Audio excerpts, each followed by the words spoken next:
इसका मुख्य उद्देश्य पिछड़ों और अति पिछड़ों को उनका सम्मान हक दिलाना है, जो कि आजकल के जितने भी पॉलिटिकल पार्टीज है वो ये काम नहीं कर रही है। और हक का मतलब ये नहीं केवल राजनीतिक भागीदारी, शिक्षा, स्वास्थ्य, रोजगार, ठेकेदारी, सब में इन सब जितना भी क्षेत्र है जिसमें राज्य सरकार से संबंधित और गैर राज्य सरकार से संबंधित, उसमें पिछड़ा, अति पिछड़ा या वंचित तबकों को हमको जगह दिलाना है, जिससे कि बैलेंस समाज में हो सके। यही मुख्य उद्देश्य है।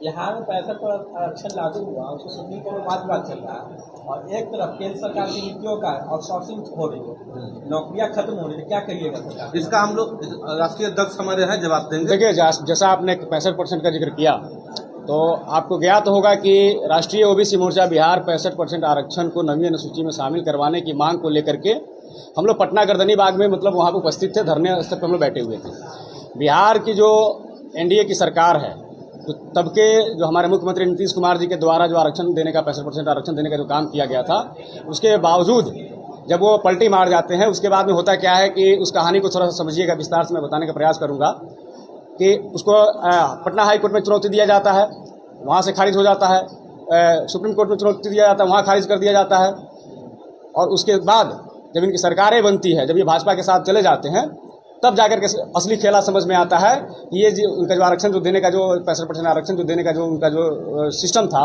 वो बिल्कुल ढोंग था। पूछिए आप लोग आगे। देश में अति पिछड़ा और पिछड़ा को बहुत अधिकार का हनन कर रहा है, चाहे नौकरी में चाहे अन्य सेवाओं में, क्या करिए? और देखिए, सबसे बड़ी बात तो ये है कि राजनीतिक अधिकारों का हनन, मौलिक अधिकारों का हनन, संवैधानिक अधिकार का जो हनन हो रहा है, कहीं न कहीं देश की जो मनवादी सरकारें हैं वह यह प्रयास कर रही है कि पिछड़े, अति पिछड़े, SC, ST, OBC माइनॉरिटी के जो लोग हैं उनके संवैधानिक हकों को कुचलने का काम किया जा रहा है, और जिसका परिणाम है कि हिंदुस्तान इनकलाब पार्टी आप सभी लोगों के बीच में है। हम अपनी समाज की लड़ाई मजबूती के साथ लड़ने की ओर अग्रसर है। सर, बिहार विधानसभा चुनाव में क्या आप लोग सारी सीटों पर तैयारी चल रही है या किसी पार्टी से गठबंधन कर रही है? देखिए, सर्वप्रथम तो मैं इस बात को लेकर के जो हमारे जो पार्टी के राष्ट्रीय महासचिव हैं, हमारे भाई, हमारे मित्र राजू रंजन कुशवाहा जी, वो अपनी बात रखेंगे। Thank you. देखिए, क्या है कि 243 विधानसभा क्षेत्र है इस पूरे बिहार में, लेकिन प्रॉब्लम यह है कि 243 विधानसभा क्षेत्र में इतनी बड़ी बड़ी पार्टियां हैं, वो सारी लोग, ये सारी पार्टियां चुनाव नहीं लड़ती। ठीक है, कोई 100 सीटों पर है, कोई 90 सीटों पर है, कोई 80 सीटों पर है, कोई 70 सीटों पर, इसी तरीके से चुनाव लड़ा जा रहा है। और गठबंधन की सरकार है, स्वाभाविक तौर पर समीकरण, जातीय समीकरण भी फैक्टर करता है, तो हम लोग आगे उस दिशा में प्रयासरत हैं। इन फ्यूचर क्या होगा वो बात की बात है। तो आप लोग फिलहाल कितनी सीटों पर तैयारी कर रहे हैं? देखिए, हमारी तैयारी लगभग 150 सीटों पर है। इसमें जो है भागीदारी के हिसाब से मतलब आप लोग टिकट का वितरण करेंगे या मतलब क्या मापदंड रहेगा? देखिए, मंडल कमीशन के द्वारा जो पिछड़े, अति पिछड़े वर्ग के जो लोगों को राजनीतिक अधिकार देने की जो भागीदारी सुनिश्चित करने के लिए BP मंडल साहब ने जो प्रयास किया था, हम लोग मंडल कमीशन के अनुरूप ही हम लोग सीटों को अपने समाज के लोगों को देने का काम करेंगे। सर, बिहार में जिस प्रकार से भी लॉ एंड ऑर्डर है और जिस प्रकार से भी जो है शासन चल रही है, तो आपकी जब सरकार आएगी बिहार में, इसमें क्या कुछ बता देंगे? बिल्कुल, आपको सबसे बड़ा मुद्दा हम लोग के लिए यह रहेगा कि डोमिसाइल के मुद्दे पर हम लोग मुखर हैं। बिहार का एक एक बच्चा, जो छात्र जो है, आप जब देखेंगे कि पटना हो गया, चंपारण हो गया, जो जहाँ भी हमारे जो एजुकेशनल हब है वहाँ पे बच्चे पढ़ते हैं, और जो सरकारें हैं जो डोमिसाइल को जिस तरीके से लागू किया, बाकी सारी चीज़ों लागू नहीं किया, उसके बाद जो बेरोजगारी बढ़ी है, अन्य राज्य प्रदेशों के लोगों को सबसे ज़्यादा जो है नौकरियाँ मिली है। तो हम यह पहला प्रयास तो हम लोग का यह रहेगा कि हम युवाओं की भागीदारी सुनिश्चित कर पाए, उनके रोजगार को लेकर के हम लोग मुखर हो पाए, उनके रोजगारिक और जो राजनीतिक लड़ाई के साथ साथ हम उनकी सामाजिक लड़ाई को भी लड़ने का प्रयास करेंगे। तो आपकी पार्टी क्या महिलाओं के पीछे अगर जाएंगे तो महिलाओं के लिए क्या कुछ लक्ष्य है? उनके लिए कुछ? बिल्कुल, देखिए, जो महिलाएं हैं वो मातृशक्ति के रूप में जानी जाती है। माँ सीता की जन्म धरती है बिहार। हम इन सारी चीज़ों को देखते हुए हम यह प्रयास करेंगे कि कहीं न कहीं जो महिलाओं के जो अधिकारों को वंचित करने का प्रयास किया है, जो महिला संवाद यात्रा के नाम पर जो माननीय नीतीश कुमार जी ने जो बिहार की महिलाओं को ठगने का काम किया था, हम उसका भंडाफोड़ भी करेंगे, और हम यह सुनिश्चित करने का काम करें कि महिलाओं को समानता का अधिकार मिले, उनके जो सुरक्षा का समान अधिकार मिले, उनके शिक्षा का अधिकार मिले। इन सारी चीज़ों को लेकर हम लोग प्रयासरत रहेंगे। और सबसे बड़ी बात कि महिलाओं को हम लोग सबसे ज़्यादा आगे बढ़ाने का काम करें, उनके राजनीतिक अधिकारों को हम लोग स्वेच्छा से ही नहीं और आधिकारिक तौर पर भी हम लोग उनको देने का प्रयास करेंगे। सर आज आप आगे का क्या रणनीति रहेगी आपकी आज के बाद वो क्या रहेगी तो कुछ बताएंगे आप? देखिए, आज तो पीसी के माध्यम से हम लोग आप सब लोग सब उपस्थित हैं। प्रयास यह है कि इस प्रेस कॉन्फ्रेंस के बाद बहुत जल्द एक फिर प्रेस कॉन्फ्रेंस रिलीज की जाएगी, जिसमें हम लोग बिहार में जो हम लोग राजनीतिक अधिकार यात्रा के नाम से, संवैधानिक अधिकार यात्रा के नाम से, आरक्षण अधिकार यात्रा के नाम से हम लोग जो है पूरा बिहार भ्रमण की ओर अग्रसर होंगे। सर, जैसा कि आपने बताया कि डोमिसाइल नीति लागू करेंगे, आपकी जब भी गवर्नमेंट आएगी तो डोमिसाइल नीति लागू करेंगे। सर, हमारे बिहार के भी लोग तो अदर स्टेट में काफी गवर्नमेंट जॉब कर रही है, इस पे क्या कहिएगा? हमारे बिहार के लोग अदर स्टेट में जॉब कर सकते हैं, आप अदर स्टेट को बिहार में नहीं दे सकते हैं। यूपी पुलिस का वैकेंसी हो चाहे कुछ भी हो, जिसमें लगभग 10,000 सीट जनरल का था, उसमें बहुत सारे बिहार के लोग गए।